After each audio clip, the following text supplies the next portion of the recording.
Está no ar o programa Estação Umbanda.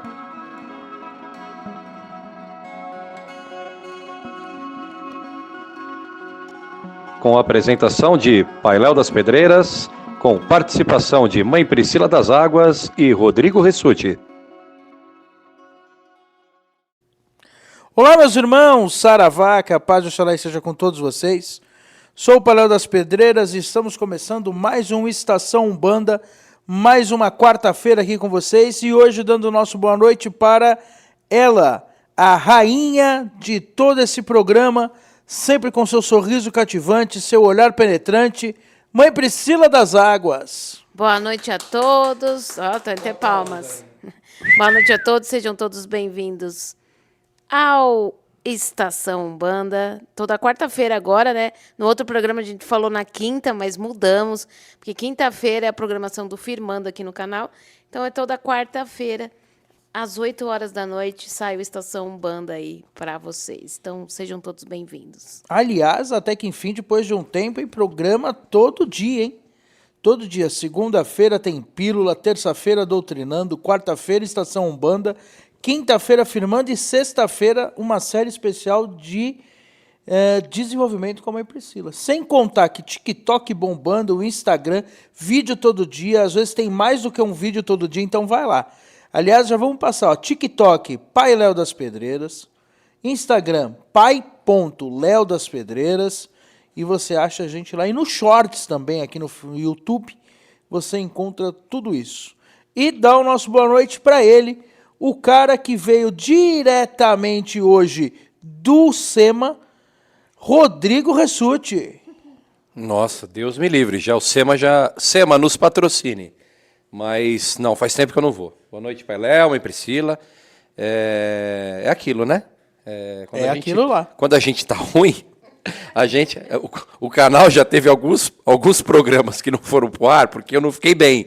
Mas em nome de Jesus e de todos os orixás está tudo bem. Então, segunda semana seguida e agora pegamos o tranco. Se faltar uma semana, não tem mais Estação Acabou Umbanda. o programa. Então, Então, aguarde aí que toda quarta-feira a gente vai ter. E tem também agora, como é que é?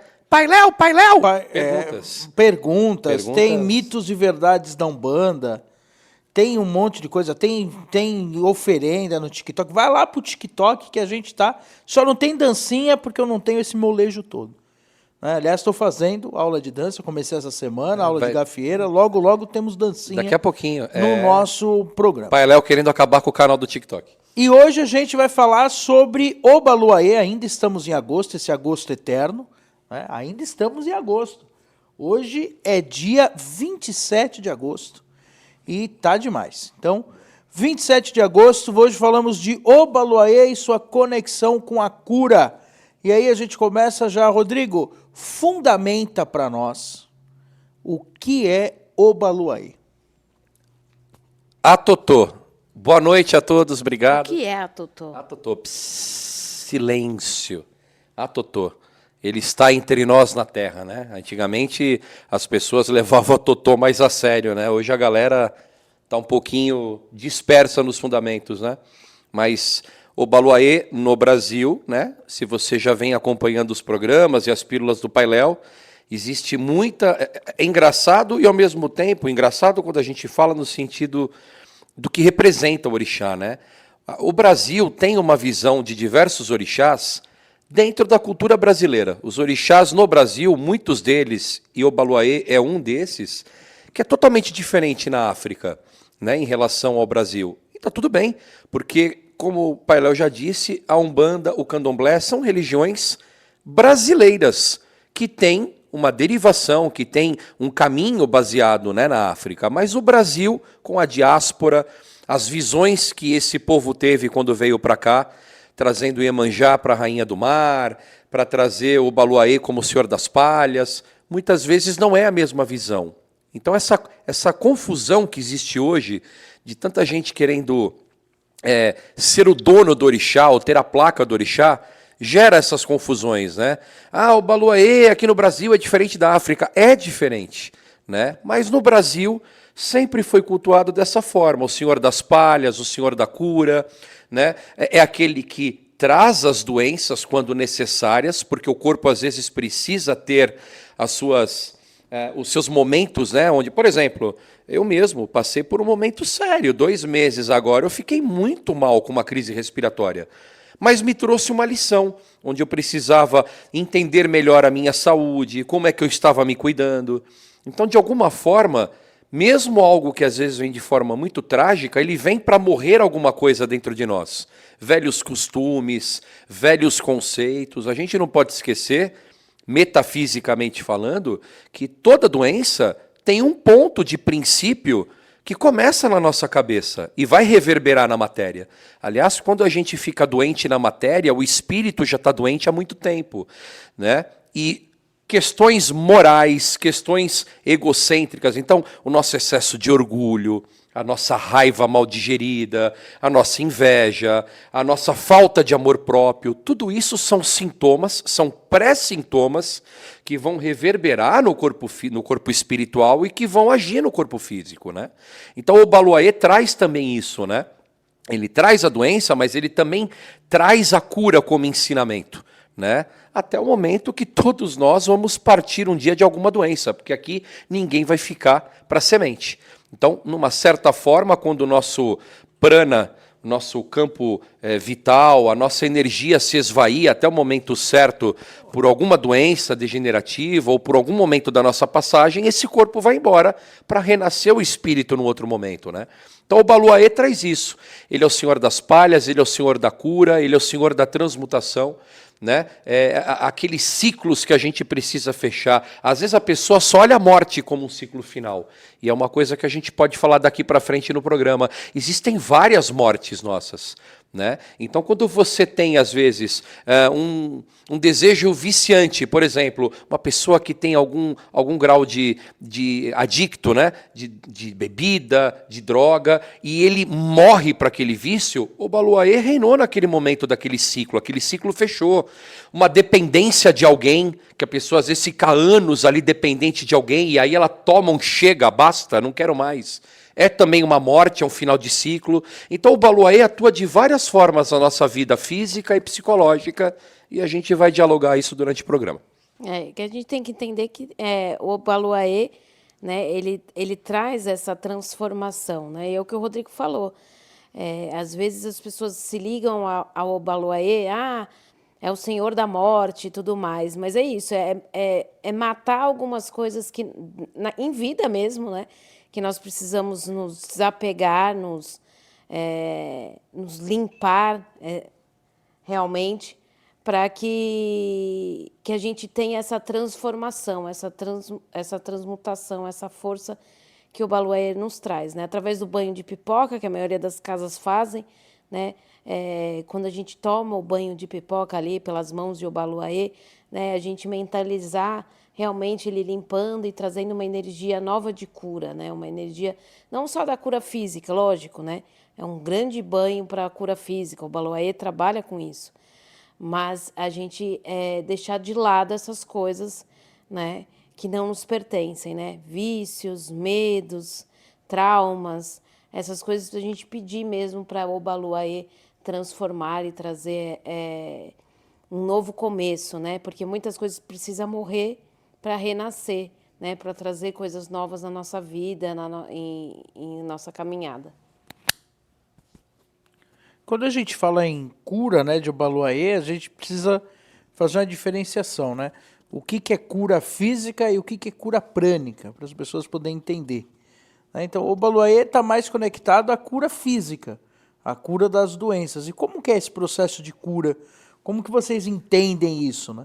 O que é esse processo de cura? Depende da pessoa, não depende? É possível? Vocês já viram alguma cura? Porque acho que tem gente que está nos ouvindo e fala, pô, mas será que é verdade mesmo? Será que é Umbanda cura? E aí, é Umbanda cura ou não? Sim, a Umbanda cura, né? E sempre, sempre, sempre depende da pessoa. A espiritualidade ela vai agir, a espiritualidade ela vai trazer, sim, essa energia de cura. Lógico, dentro do nosso karma, dentro daquilo que cada um precisa passar dentro da sua vida, né? Hoje, aqui nessa encarnação. Mas a cura, ela está sempre nos nossos pensamentos, na nossa fé, né? Então, quando a gente vai para um trabalho de cura, seja num banho de pipoca, seja num trabalho de cura com outra entidade que vai se ligar ao Baluaê ou outras entidades de cura, como, né, Ibeji, né, os Erês e tudo mais, vão trazer essa energia de cura, né? Quando a pessoa vem com fé, com o coração aberto para receber realmente aquela energia, aquela limpeza nos seus chakras, no seu perispírito e tudo mais, né? Ela tem sim a cura. Na Umbanda, né, eu já vi diversas curas, né? Graças a Deus, no nosso terreiro. Já teve vários relatos ali de cura, e a gente sempre deixa isso bem claro para todos, né? A cura não vem, o Dr. Carlos Alberto fala muito isso. A cura não é por causa do Dr. Carlos Alberto, não é por causa daquela corrente de cura, e sim do merecimento e da abertura que aquela pessoa deu para a espiritualidade. A espiritualidade é um instrumento, um médium mais ainda, né? Nós somos um canal ali para a entidade atuar. Né? Mas se a pessoa não se abre, se a pessoa não se entrega ali naquele momento de um passe, de uma cirurgia espiritual ou de um banho de pipoca, ela não vai conseguir captar aquilo que a espiritualidade está enviando. Então, assim, já vivenciei vários casos de cura. Na verdade, eu passei por um processo de cura, né, ano passado, pela cirurgia que eu passei e tudo mais, e eu tenho certeza que todos os resultados que vieram depois da cirurgia, né, o negativo, eu estava com uma suspeita de câncer de tireoide, até mesmo a minha recuperação da cirurgia, que foi muito, muito tranquila, dentro de relatos que a gente vê, né, de algumas pessoas, eu não tive nada ali, eu vejo como um processo de cura, eu vejo como sim, algo ali espiritual, algo ali que eu recebi dentro da espiritualidade, dentro dos passes, dentro das cirurgias espirituais, dentro da minha fé, claro, né?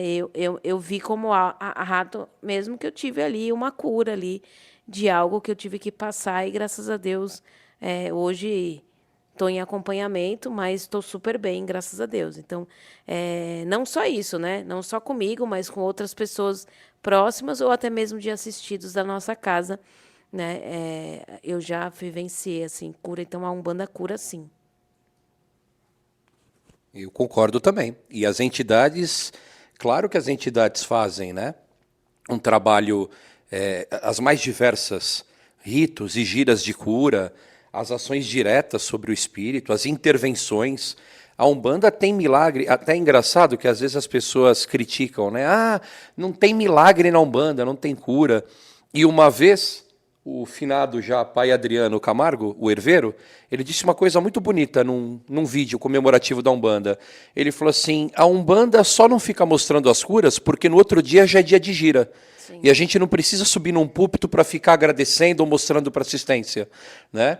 Mas a Umbanda também traz essa ressignificação que as pessoas têm que entender sobre a morte. O próprio pai Adriano, como exemplo, uma pessoa que lutou, foi ali, tentou fazer o que era possível dentro da medicina, porque a Umbanda também tem esse compromisso com o ser humano, nunca negacionista, nunca você vai ter uma entidade em terra falando abandone tratamento, eu vou te curar, o milagre está aqui, nunca. Então isso também faz parte da consciência do umbandista, né? É possível ter milagres, transformações, mas se respeita a medicina da terra, né? Então as pessoas têm que entender que às vezes os seus ciclos também se vão, e esse entendimento também faz parte de uma consciência evolutiva, né? Porque as entidades trabalham o nosso mental. Tem muita gente que está procurando a cura, o milagre urgente, mas, na verdade, não muda uma vírgula sobre o próprio tratamento, sobre os próprios conceitos, né? E aquilo que eu disse na primeira parte, raiva, remorso, ressentimento, ódio, inveja, isso são pílulas que vão acabando com o nosso corpo dia após dia e reverbera no nosso campo espiritual. Então as entidades trabalham direta e indiretamente. Diretamente agindo no corpo espiritual e contrapartida no físico. Mas sempre vai ter uma palestra, uma preleção de um dirigente que ali fala, mude os seus conceitos, mude aquilo que te endurece, aquilo que te enfraquece. As entidades também vão falar isso.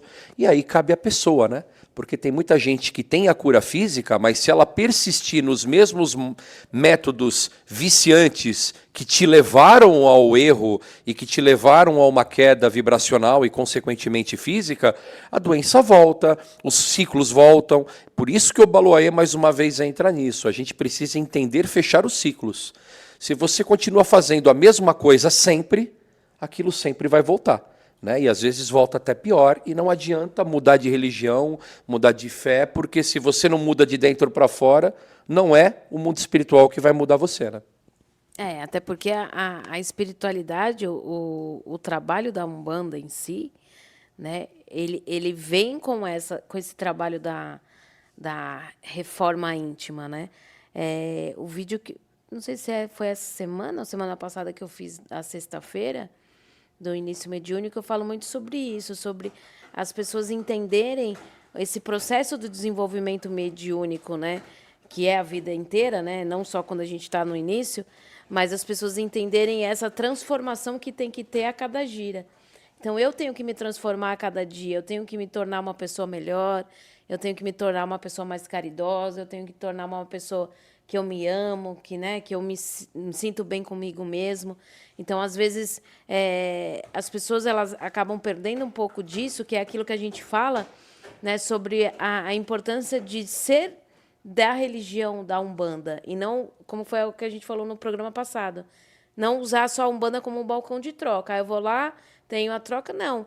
A Umbanda, ela é minha religião, ela é aquela minha prática da minha fé, onde eu vou rezar, onde eu vou me conectar, onde eu vou ter um momento de fé, um momento de uma energia positiva ali, né? Um contato com aquilo que eu acredito, com Oxalá, com as minhas entidades, com os orixás.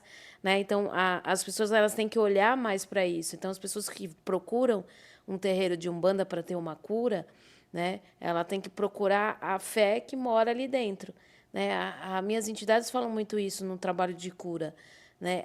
Todo mundo tem a sua fé dentro. Né? Basta você entender e fazer essa fé, né, se transformar, e essa fé fazer parte do seu dia a dia, né, para que você transforme e que você faça realmente ali, receba aí essa graça, e não só a fé física, né, não só a cura física, mas também essas curas que nos adoecem a todo momento, né, que é isso que o Rodrigo relatou, a depressão, né, as autopunições que nós colocamos o tempo inteiro, as autocobranças que a gente coloca o tempo inteiro, né, a gente precisa zelar por isso também. Quando a gente fala em cura, a gente sempre fala que existe um processo de cura, né, que a cura é um processo. E aí eu queria já perguntar para vocês dois o seguinte, a gente pode até começar com a mãe Priscila. Como começa esse processo de cura? Qual que é o primeiro passo para uma pessoa poder ser curada dentro de um terreiro de Umbanda? E aí até em outra religião, mas usando como base a Umbanda. Qual que é o primeiro passo? Onde começa esse processo de cura? Bom, o processo de cura, ele inicia a partir do momento que a pessoa ela se abre para estar ali numa assistência.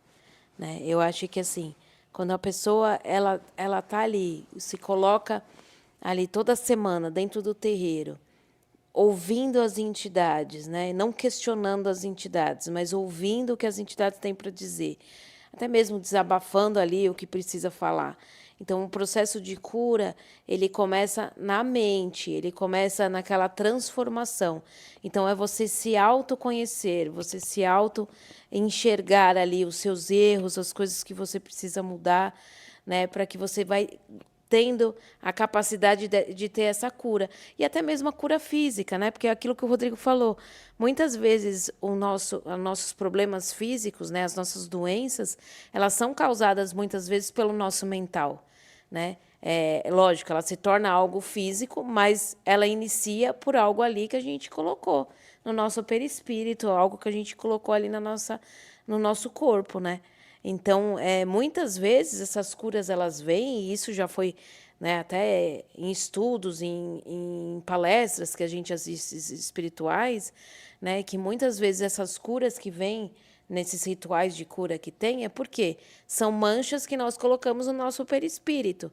Então, a entidade vai lá através de um passe, através de uma cirurgia espiritual, ela limpa essa mancha, por isso que as pessoas têm a cura, porque não é que está no seu físico, ela está muito mais no perispírito, que acaba a gente sentindo, né? E tendo, por isso que às vezes acontecem essas curas, que as pessoas falam, mas eu repeti o exame, não apareceu mais nada, porque realmente era algo que não te pertencia, não está dentro do seu caminho, do seu karma, vamos dizer assim.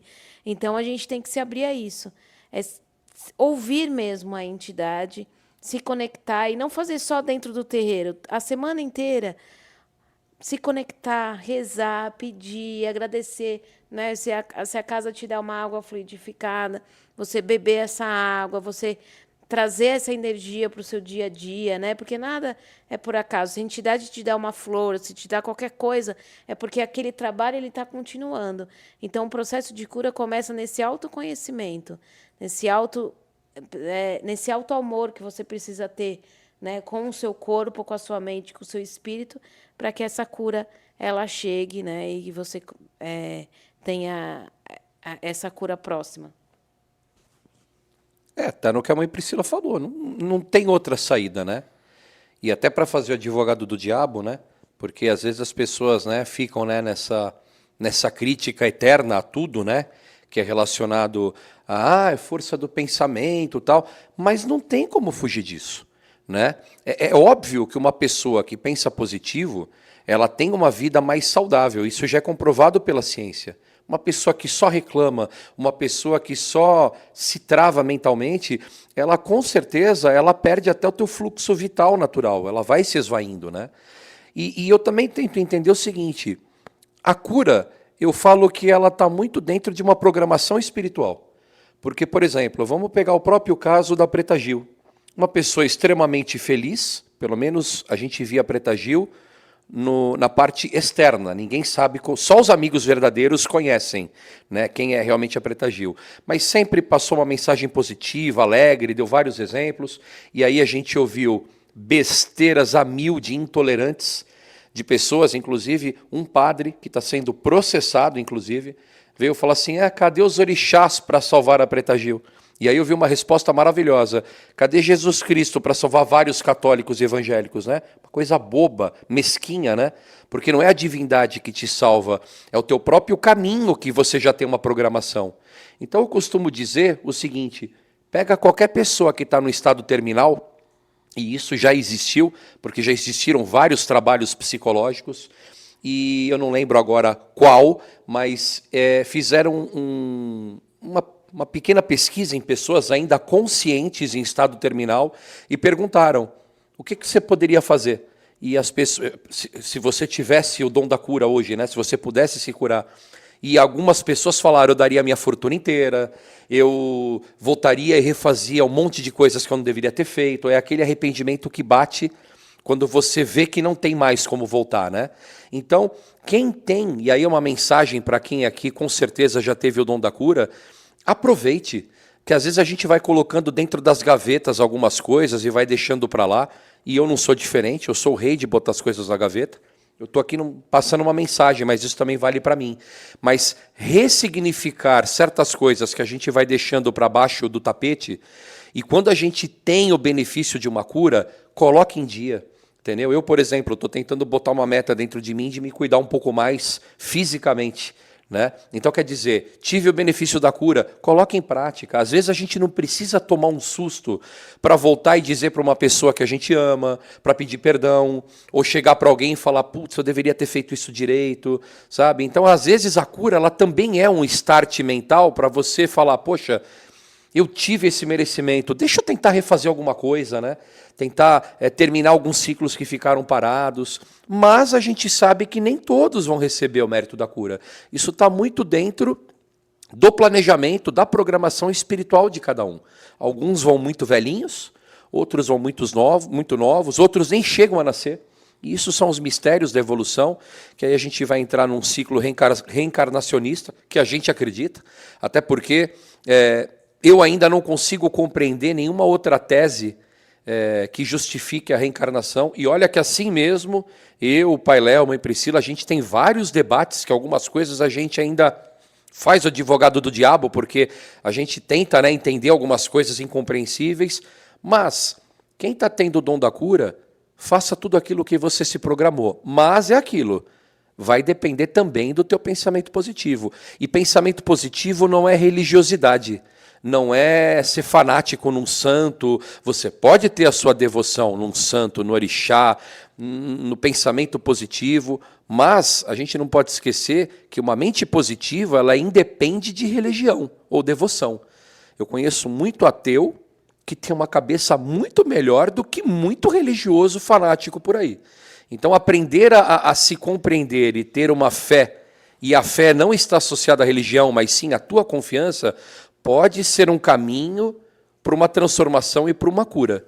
Mas também, se você já teve esse momento, essa bênção que é a cura, em momentos que às vezes a pessoa achava que ia e não foi, pensa bem, às vezes pode ser um aviso da espiritualidade onde você precisa mudar e esses starts às vezes não voltam duas vezes, né?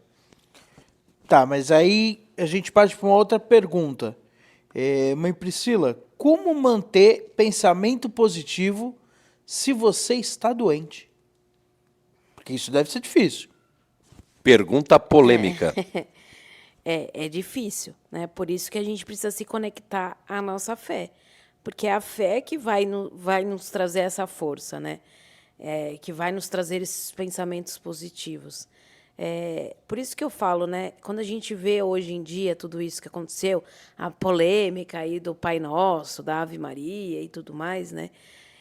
Uma coisa que eu sempre aprendi isso desde criança, assim, e sempre frequentei terreiro, frequentei centros espíritas e tudo mais, é a força da oração, né? A força da prece. E muitas vezes não é nem a oração do Pai Nosso ou outra oração, né, igual a prece de cartas de São Francisco, que são ligações que me ligam muito à minha fé e aquilo que eu acredito, né, aquilo que eu me sinto bem. A força da oração, a força do agradecer, do pedir, né, daquela oração, daquela prece mesmo que vem do coração mesmo ali, de você se conectar e pedir. Então, assim, não é fácil, né? Para quem está passando por um momento difícil, por uma doença, por um tratamento, né? Que a gente sabe que muitos tratamentos, né, acabam com o nosso corpo, acabam com as nossas forças, né? É muito difícil, às vezes, a gente ter esse pensamento positivo. Eu falo por experiência própria. Eu tive ano passado...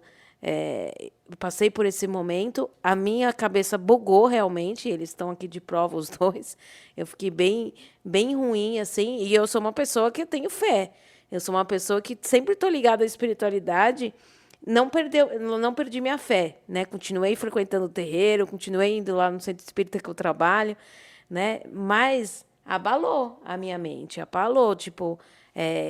pensei várias coisas negativas naquele momento. Mas eu tenho certeza que o que me sustentou, né, até o momento e de tudo que aconteceu foi a minha fé. Foi eu acreditar que existe uma força maior, acreditar que eu estava sendo amparada, mesmo que minha mente ali estava bagunçada, mas eu sabia que eu tinha ali uma proteção espiritual, algo que estava zelando para que eu não caísse e que eu não entrasse numa sintonia negativa. Então, assim, não é fácil. Mas o grande segredo né, é você se conectar. Então, o que você acredita?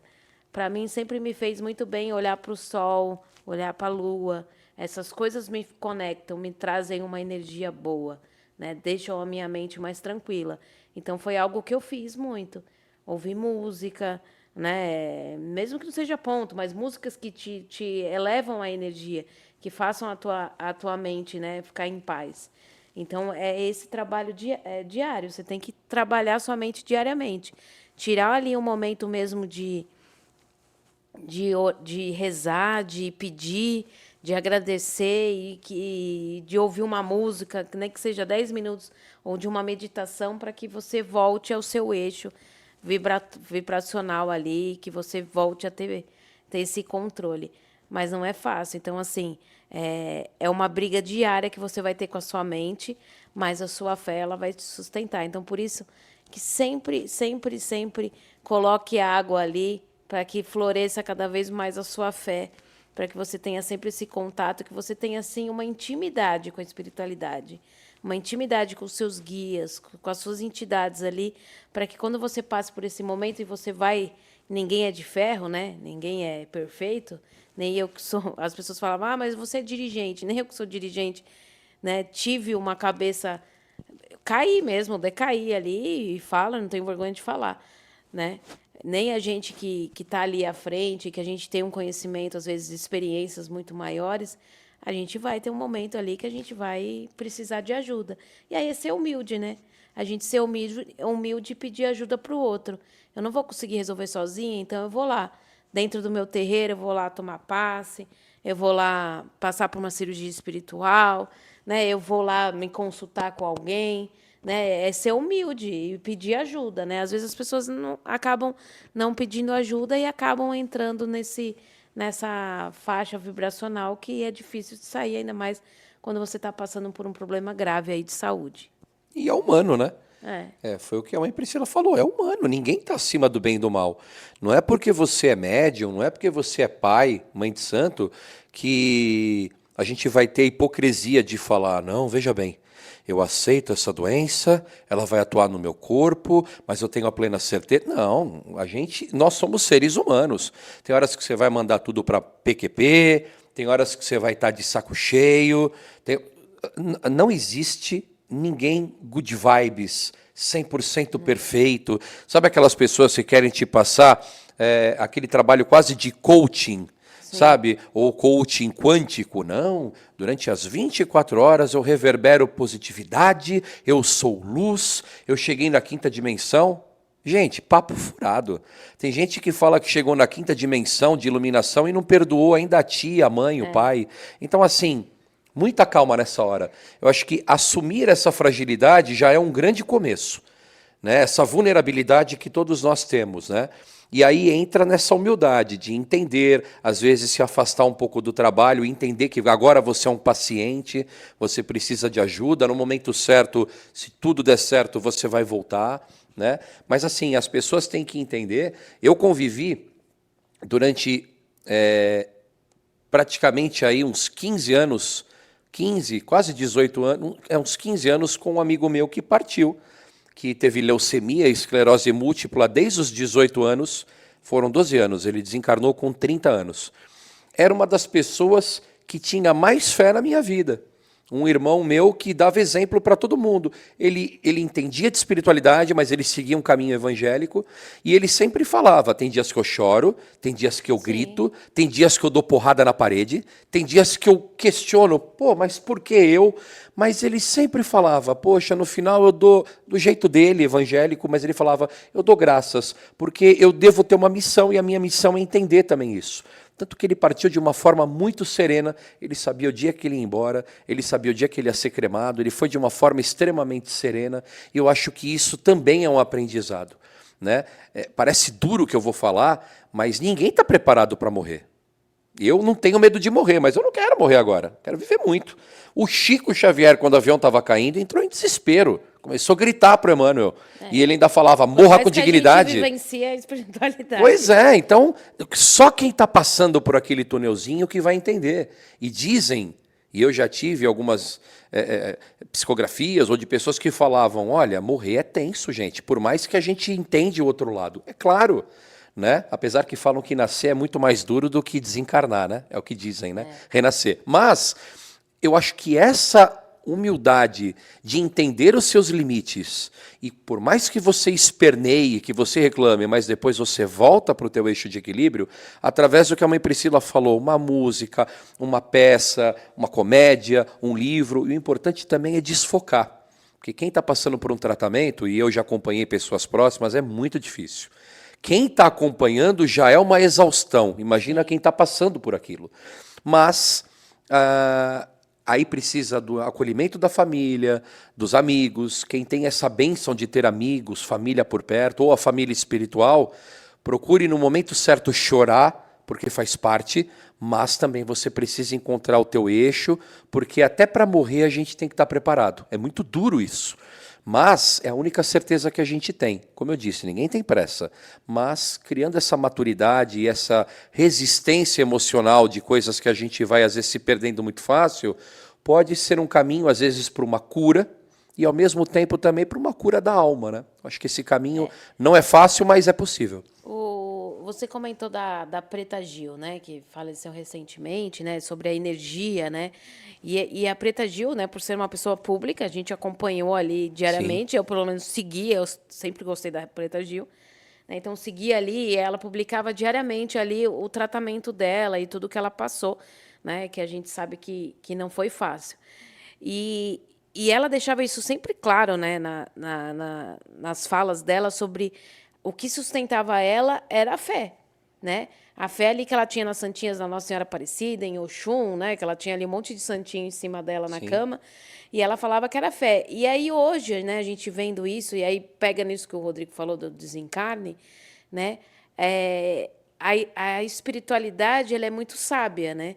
E ela traz uma leveza nisso tudo, né? Na família dela, né? Teve uma entrevista do pai dela, do Gilberto Gil, assim, que Incrível, né? maravilhoso, tipo, a forma que ele enxerga a morte, né? De você ver como a pessoa, ela tem, por mais que ele está sofrendo, perdeu uma filha, mas ele entende que é um começo, um recomeço, né? Um renascimento ali para o espírito dela, né? Porque era um espírito que estava sofrendo, né? Que estava passando ali pelas coisas. Então, a gente tem que entender isso. Se nós somos espiritualistas, dentro daquilo que a gente acredita, eu estou passando por um momento difícil, vai passar besteiras na sua cabeça? Vai. Passou na minha várias. Mas eu tenho a espiritualidade ao meu lado. Eu vou ser acolhida aqui na Terra, ou se eu partir, mas eu vou ser acolhida, eu vou ter ali toda a força que eu preciso ter dentro da espiritualidade.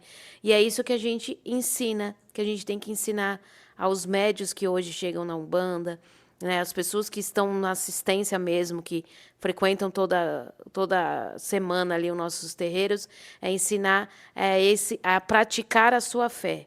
Então, como eu pratico a minha fé? Só aqui dentro do terreiro? Não, é no meu dia a dia. Eu vou praticar num simples agradecimento. A Guilhermina fala muito isso. Num simples agradecimento do sol estar aqui, da lua, de coisas simples que Deus nos dá, né?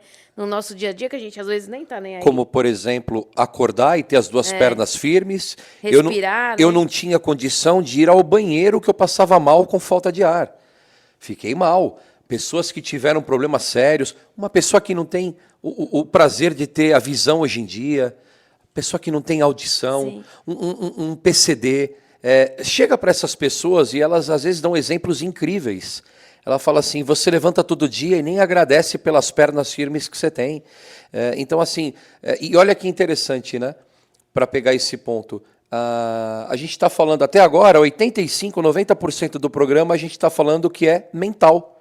Então, olha o quanto que o dom de agradecer, mais uma vez, não é ser aquele good vibes, tá tudo bem, porque a gente sabe que a vida é difícil, a gente sabe que todo mundo tem conta para pagar no final do mês, todo mundo tem problemas financeiros, pessoais, sentimentais, psicológicos, só que vai se destacar nesse planeta maluco chamado planeta Terra, que ainda é um planeta ainda muito enraizado no ódio, na inveja, na guerra. A gente ainda tem um dom de ter um país que o problema é a corrupção apenas e a violência social. Mas é um país que não tem guerra, é um país que não tem catástrofes. Então, assim, dentro de toda a desgraça que possa acontecer nesse planeta, e inclusive lugares que a gente sabe que hoje em dia crianças estão sendo esmagadas pela guerra, aqui ainda, com toda dificuldade, a gente ainda tem alguns benefícios que outros países não têm. O fato de entender e agradecer não é que a gente quer que as pessoas se transformem nisso. E o guru iluminado, eu estou todo ferrado, mas eu vou agradecer. Isso é ser passivo ao problema. E aí entra de encontro com o que muita gente questiona hoje em dia sobre o que é karma, né? Porque as pessoas, inclusive, colocam hoje os umbandistas que acreditam numa parte mais cristã, que entendem esse caminho também baseado em algumas leis kardecistas. Quando a gente fala de karma, entender que o karma não é aceitar um fardo e ser um coitadinho, uma coitadinha. Eu nasci para ser infeliz, então é meu karma. Não, não é isso que a gente quer dizer. Agradecer ter um pensamento positivo é ressignificar algumas coisas, mas partir para a mudança. Eu não sou feliz no meu emprego. Poxa, vá procurar um emprego melhor. Ai, mas eu não prospero. Eu ganho R$ 2.000 e tenho 3 de conta. Vai procurar o empreendedorismo, vai procurar alguma coisa extra. Quanta gente se virou, quanta gente descobriu o seu próprio negócio, a sua empresa. Ai, eu não sou feliz no meu trabalho, eu estou morrendo por dentro. Vai buscar o que o teu talento te pede. Quem quer, chega lá. Mas esse ressignificar e fechar alguns ciclos também faz parte dessa evolução. E entender que o karma é um desafio. Não é uma cruz que eu estou carregando porque um Deus punitivo me mandou para cá para sofrer. Não teria nem capacidade nem coerência para isso. Apesar que existem alguns tipos de karma impostos que até dá um debate bem complexo. Mas, naquilo que você tem, como a mãe Priscila falou, teu olho está ótimo, teu ouvido está funcionando, as tuas pernas estão firmes, você tem uma cabeça boa, vá à luta. Faça a tua vida mudar. Isso também é encarar o ciclo de Obaloaiê. Tá? Depois eu quero fazer uma pergunta. Posso fazer uma pergunta polêmica agora para o pai? Não, não é polêmica, não é brincadeira. Pode. A gente só falou até agora de parte mental. Mas tenta explicar para as pessoas, metafisicamente, o porquê do banho da pipoca, o porquê das palhas, aonde que essa parte da cura entra quando uma pessoa toma um banho de pipoca, aonde que essa pipoca é descarregada, o porquê que precisa descarregar, por que algumas pipocas eles dão para comer e outras são para passar no corpo. Tenta passar essa parte ritualística também, que é importante. Olha, acompanha no nosso TikTok essa semana, a gente já falou das pipocas e a gente vai fazer mais um vídeo aí explicando a entrega das pipocas. Mas explicando para todos vocês, a pipoca é chamada de flor de Obaloaiê, né? O principal elemento de Obaloaiê, porque ela mesmo representa essa transformação, né? A pipoca já é uma metáfora e praticamente não é uma metáfora, né? É quase literal, porque todo grão de milho de pipoca, né? Todo grão, ele tem uma gotícula de água dentro, né? Ele tem uma gotinha de água que fica dentro dele desde quando ele nasce. E aí quando essa pipoca ela vai para uma frigideira ou ela vai no fogo, aquela água esquenta a tal ponto de sofrer uma pressão, né? Ela ferve aquela gotinha de água e aquela água querendo sair, ela arrebenta a casca dura do milho se transformando numa pipoca. Né? E aquilo que era duro e difícil de comer, né? Passa a ser algo fácil de comer e a pipoca vira esse elemento nutritivo. Então a pipoca por si só já representa essa transformação. Segundo as lendas africanas, né, os itãs africanos, o Obaloaiê, que é um orixá que usa o azê, que é a roupa de palha, né, se chama azê, essa roupa para cobrir as feridas, né, porque ele é um orixá ligado às doenças e às epidemias, principalmente a varíola. Então ele foi coberto de palha, então a palha representa aquilo que é usado para proteger contra a doença. Então é muito comum que as pessoas usem as palhas de Obaloaiê, a palha da costa, façam trouxinhas de palha ou façam patuás com a palha de Obaloaiê para afastar a doença dos lugares. É por isso a palha. Quanto à questão do banho de pipoca, o banho de pipoca serve como esse descarrego. Segundo a tradição africana, o Obaloaiê, que estava com seu corpo todo purulento, ele é lavado no mar por Iemanjá, e a água com o sal de Iemanjá, quando toca as feridas de Obaloaiê, transformam aquelas feridas em pipocas. Né? Então existe uma chuva de pipoca e Obaloaiê se cura. Lembrando que muita gente acha que o Obaloaiê usa palha porque ele é feio, ao contrário, ele é lindo. Né? O Obaloaiê é o próprio sol para os iorubás, então ele é extremamente belo. Então a pipoca, o banho de pipoca serve como essa simbologia. Você tirar a doença e transformar da doença em cura. É isso que representa todo esse banho de pipoca. E aí cada casa tem seu fundamento. No Divina Luz são os pretos velhos que estouram essas pipocas. Essa pipoca é passada no corpo das pessoas, né? Os falangeiros de Obaloaiê. E aí depois nós entregamos numa mata essa pipoca. Teve ano que a gente queimou essas pipocas a pedido das entidades, mas hoje o mais costumeiro é que nós levamos essa pipoca para um lugar certo para descartar, né? A gente deixa no mato, lembrando que é tudo biodegradável, então a pipoca na primeira chuva, né? Não precisa nem de chuva, um sereno já murcha a pipoca, então ela é biodegradável, ela não polui nada e a gente entrega na mata. E quando, por exemplo, você vai à Bahia ou em alguma festividade que as baianas vêm com aquele tabuleiro cheio de pipoca e dão para você comer? É, Eu depende. vou morrer se eu comer aquela pipoca? Não, de jeito nenhum, de jeito nenhum. É tudo que é feito de bom coração. A Umbanda, isso é uma coisa muito chata da Umbanda hoje em dia, né? E a gente pode até um dia, isso talvez seja até um tema legal para a gente fazer uma Estação Umbanda, só falar sobre pecado, né? A Umbanda hoje, ela vive uma realidade bem diferente de quando eu entrei na Umbanda, né? 22 anos não é tanto tempo assim, mas a Umbanda mudou muito nesses 20 anos. Porque eu entrei numa Umbanda há 20 anos atrás, onde não existia pecado. Cada um fazia o que queria e acabou. Ah, pai Léo, mas fulano ali está fazendo... E aí as entidades falavam, os mais velhos eu ouvia falar, deixa ele fazer. Não, mas para mim está errado. Se está errado, a espiritualidade vai cobrar ele, eu não vou cobrar ele. Hoje em dia a gente vive uma Umbanda onde você rezar Pai Nosso é pecado, oferendar pipoca é pecado, usar roupa branca é pecado, usar guia é pecado, tudo é pecado, né? E a Umbanda que eu aprendi não tem pecado, não tem esse tipo de dogma, né? Não existe. Ah, pai Léo, mas na minha casa, ô Baluaê, a gente não dá banho de pipoca. Tá bom. Ah, pai Léo, mas na minha casa, ô Baluaê, A pipoca é cozida na areia. A gente faz na areia. Que bom. É engraçado isso, né? Porque eu postei um vídeo lá no TikTok do banho de pipoca. E aí a primeira coisa que alguém perguntou assim, nossa, eu pensei que era estourada no dendê. Ó, gente, a gente vai passar a pipoca no corpo da pessoa, né? O dendê, ele mancha a roupa, por mais que tenha um fundamento, e a gente fez a pipoca pro dendê na oferenda. Mas a pipoca para passar no corpo das pessoas, não se faz no dendê. Com areia, então? Pior ainda, se pior tiver uma ferida. Ainda. As pessoas falam assim, não... E é areia do mas mar, não, tá, não gente? Estoura na areia. Não é areia de construção, não, é areia do mar. A questão de estourar na areia, eu não vejo problema nenhum, mas o problema é o seguinte... Mas fica muito grão, hein? Fica uma chuva de areia. Mas além disso, se você souber estourar a pipoca na areia, ela nem fica tão granulada assim. A questão da areia não é nem essa. A questão é que para eu estourar uma pipoca na areia, eu vou demorar 4, 5 vezes o tempo de estourar uma pipoca onde a gente já estoura. Sim.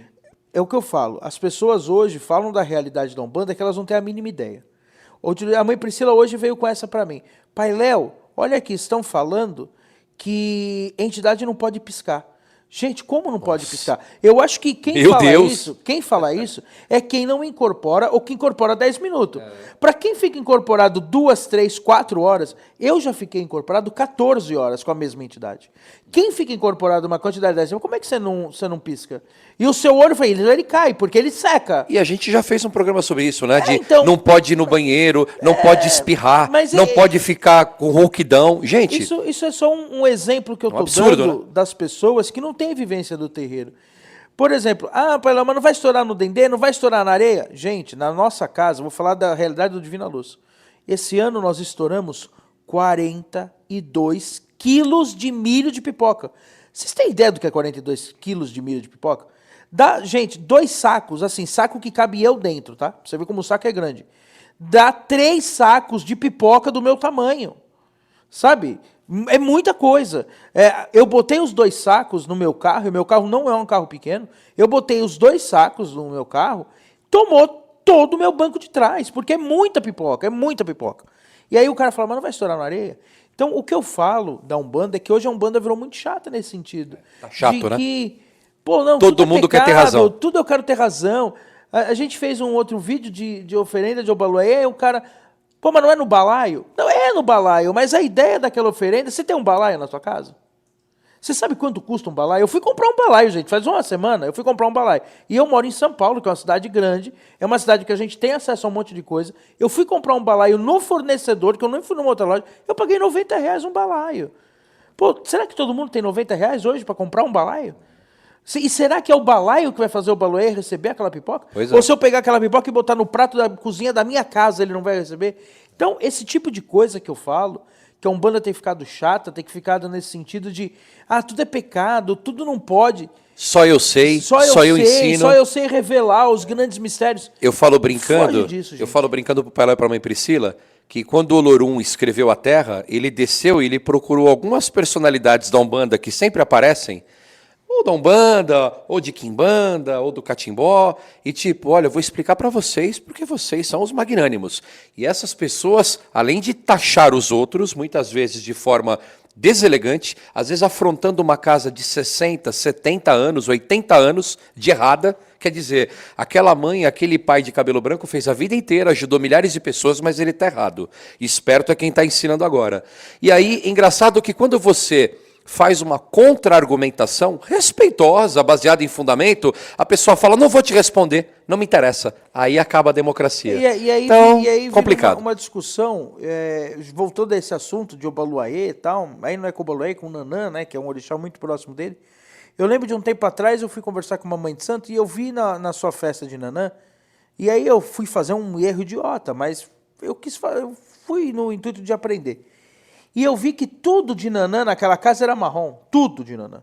E marrom é uma cor que eu particularmente uso para Xangô, e a maioria das casas que eu conheço usa. E é difícil você ver alguém que não usa o roxo ou o lilás para Nanã. Umas casas usam o branco, mas o roxo e o lilás é o mais forte. E aí eu fiz a idiotice de perguntar para essa mãe de santo, uma mãe de santo já velha, já com tempo de umbanda. E aí eu fiz assim, nossa mãe, que interessante, né? Todo o fundamento de Nanã da sua casa é marrom, né? E aí eu olhei para ela assim, mas por que a senhora usa marrom para Nanã?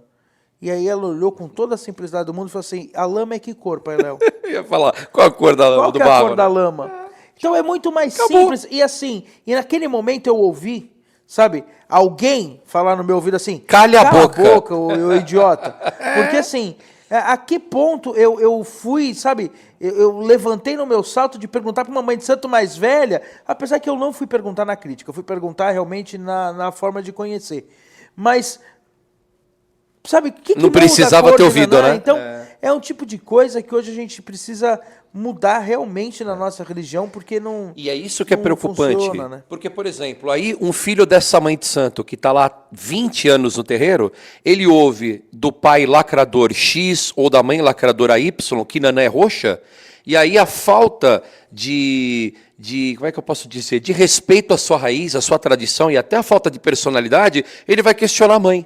Mãe, mas o fulano de tal, que é famoso, falou que é lilás, que é roxo. É isso que é o mais incrível hoje em dia. As pessoas estão perdendo a personalidade. Isso é uma crítica que eu faço, onde eu também escrevo, porque eu vejo que os dirigentes, por medo e por essa tal narrativa hoje em dia, que se fala muito de ancestralidade, mas que na verdade se pratica pouco a humanidade, estão perdendo as suas falas porque a internet entrega. A gente tem pais de santo que já estão há 10 anos na internet. Mudou totalmente a consciência. Algumas coisas para melhor, porque a gente evolui, mas certos conceitos que faziam parte da raiz dele, de repente mudou. Então, quer dizer, cadê a personalidade? Como, por exemplo, hoje em dia, pais de santo que começam a questionar a caridade. Oi? Pais de santo que questionam, às vezes, ritos que a casa está lá como sincretismo. Peraí. Então, eu sinto que alguns dirigentes estão perdendo a personalidade em nome de não vou perder seguidor, eu vou continuar na onda para continuar lacrando ou lucrando. Então, eu acho que isso a Umbanda precisa entender, porque a juventude que está vindo não aprendeu nada ainda. Tem pai de santo com 3, 4 anos de Umbanda querendo ensinar o beabá, entendeu? Então, assim, você que faz parte de uma casa, você que se sente bem e na sua casa você tem segurança, siga o caminho da sua casa. Use a internet como pesquisa, mas não leve tudo como a ferro e fogo, porque daqui a pouco você também vai se perder, nem você mais vai saber o que é o conceito real do que você está aprendendo. A gente vai voltar para o assunto de cura, que a gente voou de novo. Voltando, né? Mas, Fechando o ciclo. aliás, a gente já vai partir para oração, mas antes de partir para oração, eu ia fazer uma pergunta. A única coisa que eu ia falar, só para encerrar esse assunto, é que assim, falando com todo o meu coração, gente, se você frequenta uma casa, que você tem um pai de santo, uma mãe de santo, cabecinha branca, tá? Que tem bastante tempo de Umbanda, o que você está fazendo na internet para buscar fundamento? Você pode ir para a internet e buscar para até conhecer mais, mas, gente, não acho que alguém de internet sabe mais do que teu pai ou tua mãe. Porque, assim, esse pessoal precisa ser ouvido. Não faça esse tipo de coisa. Desculpa, você tem ali um tesouro na sua mão, sabe, que você pode aprender, mas é que muitas vezes, mas eu pergunto pro meu pai de santo, minha mãe de santo, ele fala que ainda não é hora de aprender. Então, realmente, ainda não é hora. Para de ficar buscando resposta que você ainda não sabe nem fazer as perguntas. Antes da gente partir, e aí o Rodrigo já vai pegando a oração, eu ia fazer uma pergunta para a mãe Priscila no sentido do seguinte. O que eu falo para alguém, nesse momento, que está passando um problema e que quer ser curado? qual que é a dica que eu posso dar para essa pessoa? Sabe, o que eu falo para ela, como que eu posso elucidar para ela e mostrar para ela que a Umbanda pode ajudar ela? O que você falaria para essa pessoa? Bom, é aquilo que eu falei, eu acho que o programa inteiro, né? É criar esse hábito de conexão diária com a espiritualidade, mostrar para ela que a espiritualidade ela está dentro dela, que a fé está dentro dela e que aquilo vai florescer e que aquilo vai dar força para ela passar por esse momento. Né? Então, você que está passando por algum momento de saúde, por algum problema, alguma coisa assim, se conecte à sua fé, né? Se conecte naquilo que te faz bem. E é aquilo que a gente falou, né? Hoje em dia as pessoas elas querem, não tem isso, não tem aquilo. Gente, você tem que acreditar naquilo que te faz bem, né? Eu sou uma dirigente de Umbanda, né? Tô aí quase por meus também 21 anos aí de Umbanda. Fora o tempo que eu nasci dentro do espiritismo, nasci dentro de terreiro, então sempre tive próxima à religião, né? E sempre me ensinaram isso, do poder da oração, do poder da sua fé. Então, se você acredita em rezar o Pai Nosso, se você tem fé em Nossa Senhora Aparecida, se você tem fé, sei lá, na florzinha da sua árvore, o que seja, naquilo que te conecte à sua fé, se conecte, sinta essa energia, né? Independente do que os outros falam e deixam de falar. É aquilo que eu falei, eu sou dirigente de Umbanda, faço Romaria todo ano, e não é porque eu sou católica e vou lá louvar o Santuário de Aparecida, não. Eu falo isso para todo mundo que fala, por que você faz Romaria? É um momento de conexão comigo mesmo e com a minha fé. É a minha fé sendo renovada ali todos os anos. Não é por causa da Igreja Católica. É por causa de uma energia que eu acredito que existe em Nossa Senhora Aparecida, que me transforma e me coloca ali um combustível anual, vamos dizer assim, para que minha fé esteja ali sustentada. Então, assim, independente da religião, né? Se você é católico, se você é umbandista, se você é candomblessista, aquilo que você segue, você tem que se sentir bem naquilo que te faz bem. Não é porque eu sou umbandista que eu não vou ouvir uma música evangélica. Eu vou ouvir uma música evangélica, eu estou... Não, gente, a Umbanda... Eu fui para a Umbanda por causa disso, porque a Umbanda sempre me ensinou a respeitar a todos, né, a entender a todos e cultuar a todos tudo aquilo que eu acredito que me faz bem, né? Então, não é porque eu sou umbandista ou porque eu frequento outra coisa que outras coisas não são válidas para o meu dia a dia, né? Não são válidas para me conectar com a minha fé. Então, se você está passando por algo, se conecte com aquilo que te faz bem. Seja olhar para o sol, seja olhar para a lua, seja olhar para uma imagem de santo, seja olhar para uma imagem de orixá, seja saudar aquilo que você acredita, né? Que com certeza você vai sentir essa paz no seu coração e vai amenizar essas dores e principalmente as dores da nossa mente, né? Sempre é importante, né? A meditação, se conectar com essas músicas que vão tranquilizar a nossa mente, né? E tentar fazer essa prática diária aí de conexão realmente com a espiritualidade. Só para completar, né? A gente estava conversando sobre isso e a mãe Priscila até falou uma coisa bem interessante. Tá chato, né? Alguns umbandistas, né? Até ela falou uma coisa brincando, nossa, se a Umbanda fosse só essa turma chata, eu não entraria na Umbanda. Eu também não. Porque já pensou? As pessoas precisam...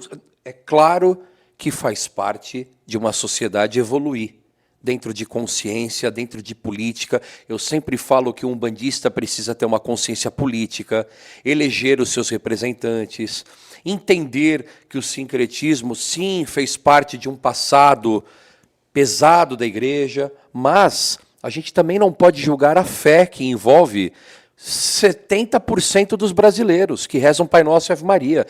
Eu não tenho direito de chegar numa gira e demonizar quem reza o Pai Nosso e a Ave Maria ou quem acredita em Jesus, porque a minha religião foi perseguida, foi morta, foi destruída. A pessoa que está sentada na assistência, ela não está levando o legado disso. Aliás, pela própria ignorância do povo brasileiro, a maioria nem sabe direito. Tem gente que nem sabe o que a igreja fez no passado. A gente sabe que a instituição católica, apostólica romana, tem muita coisa errada. Mas eu não posso diminuir as pessoas que estão sentadas num banco de igreja e que estão ali rezando, que têm fé. Essas rezadeiras no Brasil inteiro. Quantas senhorinhas que pegaram ali o rosário, que pegaram um galinho e que rezaram, e que estão ali rezando um Pai Nosso, Ave Maria, o Credo, e que são tremendas médiums de cura, de limpeza. Tem um exemplo na minha família. A minha avó sabia quem as pessoas iam ligar antes. A minha avó rezava o credo, o salve rainha, e a pessoa ligava depois de instantes. Nossa, eu estou ótima, que Deus lhe abençoe. Né? Assim como também existe uma hipocrisia muito grande, porque a Umbanda é alvo de tudo. Mas a gente não pode esquecer que o catimbó, principalmente, é muito mais sincrético até do que a própria Umbanda. E a gente não vê ninguém falando isso. E por ironia do destino, eu vejo alguns catimpozeiros metendo pau no sincretismo da Umbanda, quando, na verdade, a base sincrética do catimbó ainda é muito maior, e vem de 1700 e alguma coisa. Então, assim, é importante passar para os jovens todo um entendimento, um contexto social, mas a gente não pode ser radical ao ponto de chegar para uma senhorinha, para uma pessoa que tem fé e falar, não, aqui eu não rezo Ave Maria e Pai Nosso, porque não é assim, sabe? Eu acho que a gente tem que entender. E, se a gente for na raiz do povo banto, que é o que todo mundo fala, o povo banto sempre absorveu a religiosidade territorial daquele ambiente. Então, quando ele chegava num espaço novo, ele primeiro queria entender quais eram as divindades, quais eram os ancestrais que ali habitavam, ele aprendia a desenvolver também aquele processo e trazia para o seu seio natural, ou seja, ele trazia para dentro do seu culto. Então, é aquilo que a minha Priscila falou, a gente precisa aprender a multiplicar. Um Pai Nosso, uma Ave Maria, o contexto social e antropológico deve ser explicado, mas a gente tem que entender que a Umbanda sempre foi agregadora e ela não vai mudar. Tá? Se você não reza o Pai Nosso, como o Pai Léo falou, está tudo bem. Se você não tem imagem de santo, está tudo bem. Mas não queira ser o chato de diminuir a fé de uma pessoa. Porque quando você fala da instituição, é uma coisa, mas quando você vai diminuir aquela fé, é uma pessoa que está sentada na assistência que pode ir embora. E às vezes ela vai se sentir até assustada. E eu acho que a gente tem que ser acolhedor. E a Umbanda sempre vai ser acolhedora. Eu acho que é por aí. Não sei se o Pai Léo quer completar, mas eu acho que é por aí. Tá chato algumas coisas. Uma coisa é despertar a consciência de todos. Mas também vamos com calma, né, pessoal? Porque o povo brasileiro não tem todo esse entendimento da história da humanidade. Não quero ir para a oração. E é nesse clima... que a gente vai para a oração. É porque a gente está falando de cura e a gente já está falando mil coisas. Que a gente está parecendo o Datena da Umbanda. É porque tá chato hoje em dia, a gente precisa rebater, né? As pessoas estão com medo de falar, né? Então é importante, a gente não pode falar todo o programa a mesma coisa. Ah, mas tá precisando, porque tá cada vez mais chato, né? Nossa, gente, vamos também pegar leve, né? Mas... Vamos para a oração, um momento de paz, de alegria, de tranquilidade. Pegue seu copo de água. Eu sei que você deve estar bravo, porque... estava brigando até agora, mas agora a gente vira a chavinha e vamos rezar. Ou melhor, orar. Juntos em oração.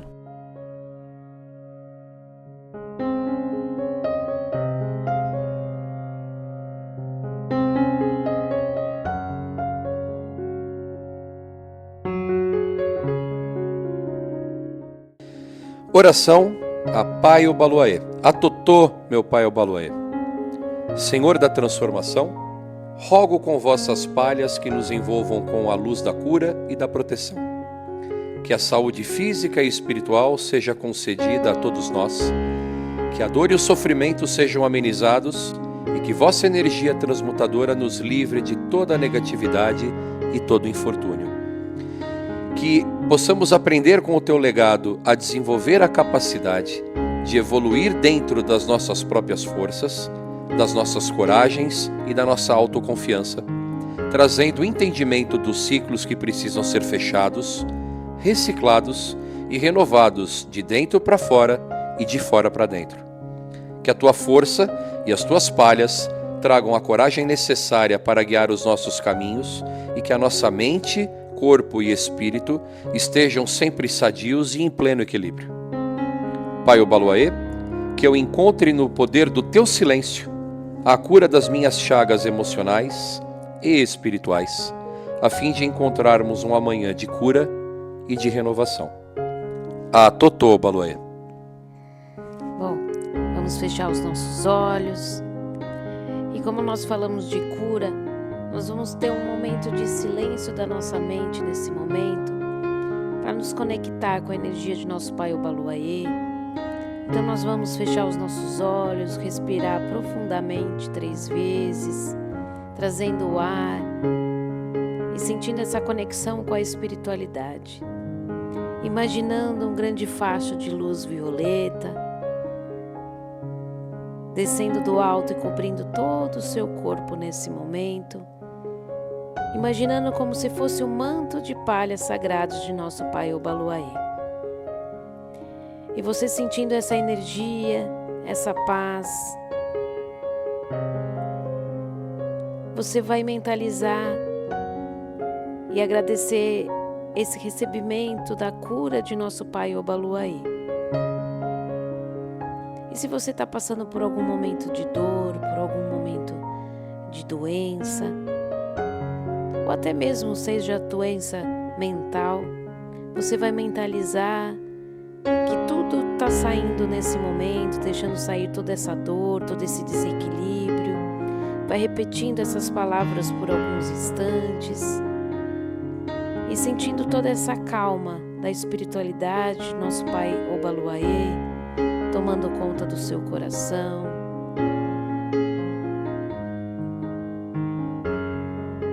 E sentindo essa força, nós vamos finalizar falando: Atotô, meu Pai Obaloaiê, Atotô. Gratidão pela cura e gratidão por essa energia. Que nosso Pai Obaloaiê nos cubra com suas palhas sagradas e afaste de mim toda a dor.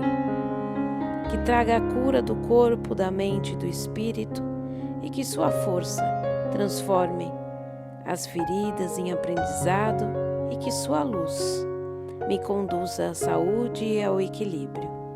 Atotô Obaloaiê, salve o Senhor da Terra, salve o Senhor da Transformação. Atotô.